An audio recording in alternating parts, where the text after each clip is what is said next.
Hi everyone, it's John Mitchell and welcome to the next video in the series where we're looking at different ways operations managers can optimize their operations. This video is looking at materials management, which is about managing the way materials are received and stored to try and ensure that there's the right amount of materials available when they're required for production. Because just think, if you haven't got enough materials and you want to produce something, then obviously you won't be able to produce that product or fulfill that order.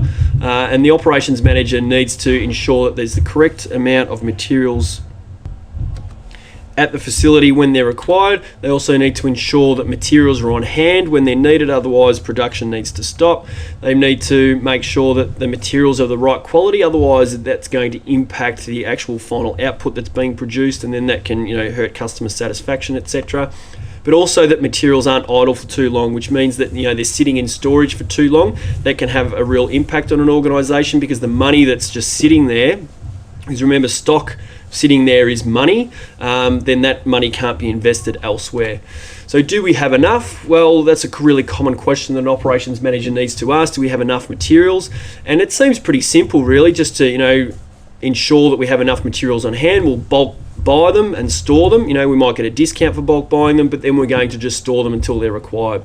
That is definitely a strategy that can be used. However, it can be very costly, and I want to go through that quickly. So because storage costs money, if you're going to just store your goods, one, you need to find a place to store them, whether that be at your own location where you need to set up a facility. That's going to cost you money. Even if you've already got a facility there to store them, that is still space that you can't then use to enhance your production and to help increase your production. But maybe you might have to hire a warehouse somewhere to store your materials. That's going to cost you, one, in transport costs, because they have to be delivered from your warehouse to your actual facility where you're producing them, as well as any rent or other costs that are involved in that storage. Stock can be damaged if they're there a long period of time and stored. Forklifts going in and out. Boxes stacked on top of each other, that can cause damage to materials. Also, it can increase waste because of that damage. Also, if they're stored a long period of time, the natural wear and tear, or if it's a perishable item, then obviously that has a use by date, and if they don't go into production quick enough, then that's obviously going to go to waste. So there's different strategies that we can use, and I'm not saying buying in bulk is not a strategy. It definitely is. I just wanted to point out that often that's a really common one that people say, we'll just buy in bulk and store them forever. But just to let you understand that there are some issues that can go along with that. So really, we're breaking this up into three different areas in terms of our strategies, and the first area is the planning of our materials. There are three key things we can do. One is what we call a production plan, which is an outline of what is to be produced, how it will be produced, and in what quantity. And that gives us some really good information. It will help us really determine what materials do we need in order to help us fulfill that production plan. And then we can break that down even further and look at a detailed master production schedule, which is a detailed outline of what is to be produced and when it's going to be produced. So it breaks down the quantity and the type of each product and or service that we're going to actually produce, how, when, and where that production will take place. Now, and also the labour requirements. That enables us to create what we call a materials requirement planning schedule.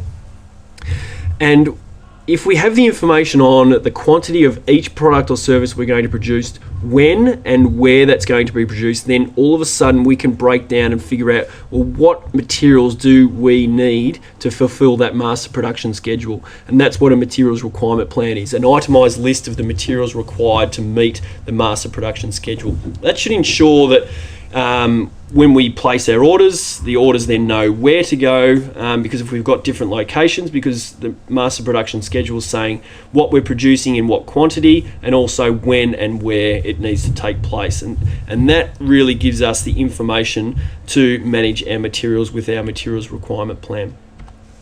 The next stage is with controlling inventory, or what we call inventory control, and that aims to keep material costs to an absolute minimum while still ensuring there's enough materials on hand when required. And it's important to have enough materials so that production can continue, but also don't have materials idle for too long. So it's that real balancing act, and barcoding can be a really powerful strategy to help with that. It's helps you keep track of theft, but also can alert automatically when it's time to order new stock.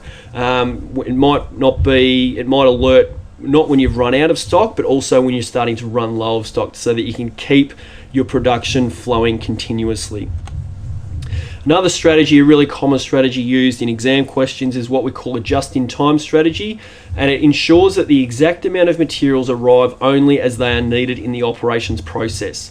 So we don't have lots of stock on hand, sitting there idle for a long period of time. In fact, some organisations won't keep much stock on hand at all. They'll continue to have materials arrive constantly just as they are needed. So it ensures the exact amount of materials and inputs arrive only as they are needed, and it also, as I said, makes sure that there are never large amounts of stock on hand.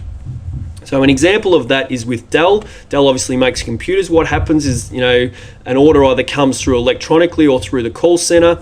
That goes into Dell's system at their facility, and then what that does is it alerts, because they make to order, so it alerts their materials or their suppliers that deliveries need to arrive. And what actually happens is that those deliveries arrive every 2 hours. They have materials arrive every 2 hours, so there's never really a long period of time where their materials are sitting idle.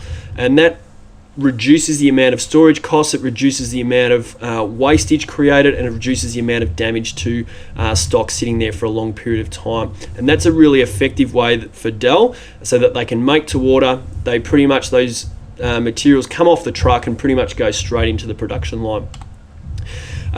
So again, that's a just-in-time schedule, and I've got barcoding there again because barcoding plays a really important role in that. It gives the organisations the ability to track the stock electronically, and as I said, alerts the organisation to place an order, and it can even do it automatically.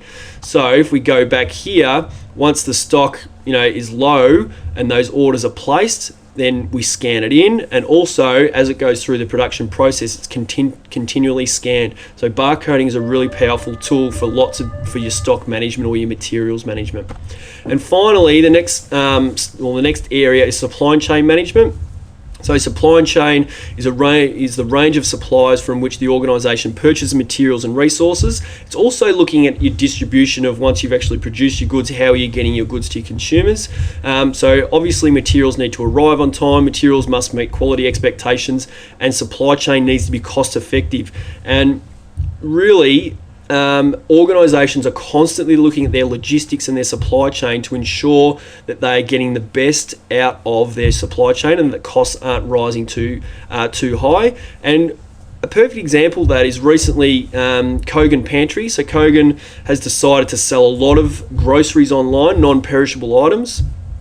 And how they've done that is they've ripped out all the sort of warehouses and middlemen in between the delivery of goods, and they've worked out deals they've really cut down the supply chain so that there's not too much transportation costs, and that's enabled them to pass on cost savings majorly to lots of consumers.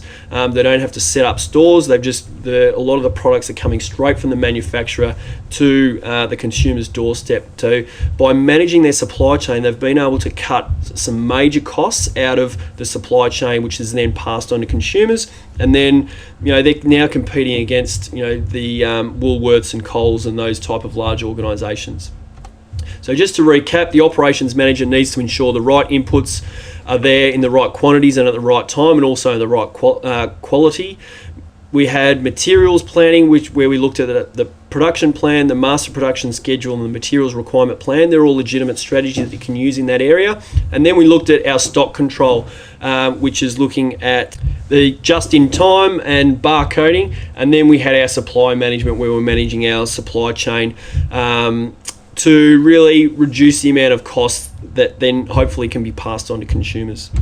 So for activities, questions, and more on this topic, then come on over to teachingbubble.com.